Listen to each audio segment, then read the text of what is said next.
and thanks for holding the hearing. I think this has been a phenomenal panel, and I thank the witnesses. It's a very important issue. Dr. Jacks, you mentioned the benefits that you do the research, the breakthroughs that leads to a lot of value for society. I think you said $500 billion. And it just seems to me that we did the 21st Century Cures Act, which I think is important. Obviously, we're going to have to fund that. But as we get breakthroughs, even as a fiscal matter, it seems to me you're going to save billions and billions of dollars because most of our cancer patients are older. Most of them are on various government programs. So it's obviously great for saving lives. But even here in the Congress, as we're dedicating money to this, isn't it the case that we'll probably save money in the long term? I think there's no doubt about it. The economic benefits of improvements in the treatment of cancer and ultimately cures for cancer will play out in many ways, including reducing the costs of health care for those individuals and increasing productivity amongst our citizens. So in both respects, the economic payoff of this relatively small investment is staggering.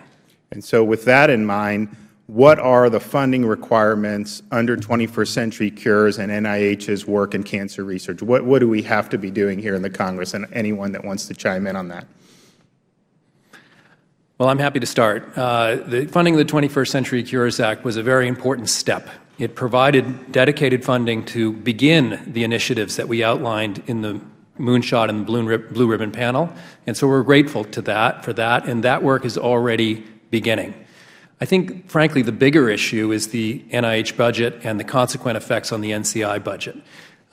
We have seen increases. The Congress actually passed a $2 billion increase for NIH in FY 2016. That was a welcome relief after a long period of stagnant budgets and opened up the doors to new ideas and transformational new projects.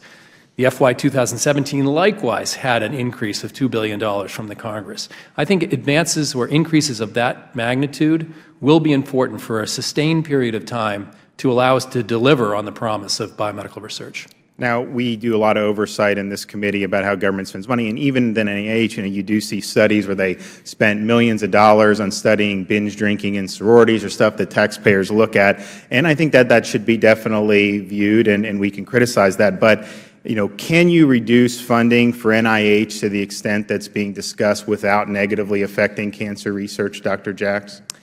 Absolutely not. If the budget proposal that was put forward by President Trump were to be enacted, estimates are that 0 new grants would be funded next year by the NCI. 0 new grants.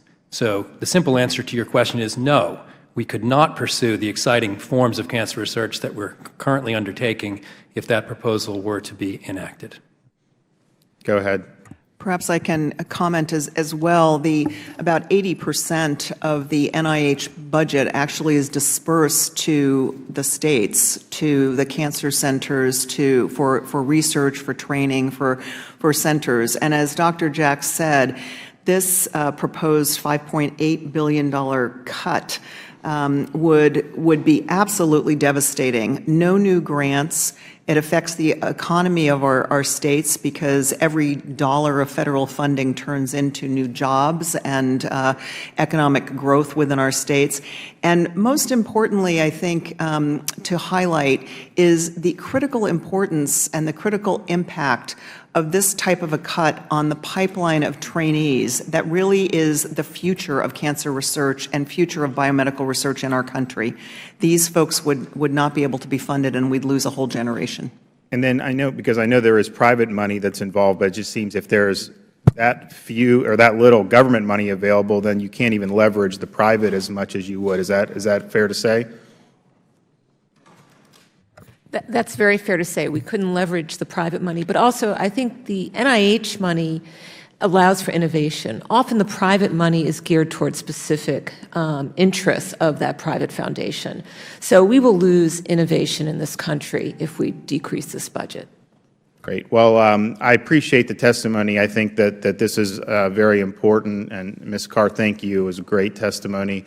And I think most of the members on this committee believe that what you guys are doing is very, very important. And there's a lot of different things. We police waste on this committee. That's kind of our job. And there's a lot in the government that we can point fingers at. But I think this is one area where clearly the money that we're putting in has the potential to really do a huge amount of good for people's lives and, as we said at the beginning, for our nation's fiscal solvency going forward. So I thank you guys, and I yield back the balance of my time. Gentleman yields back.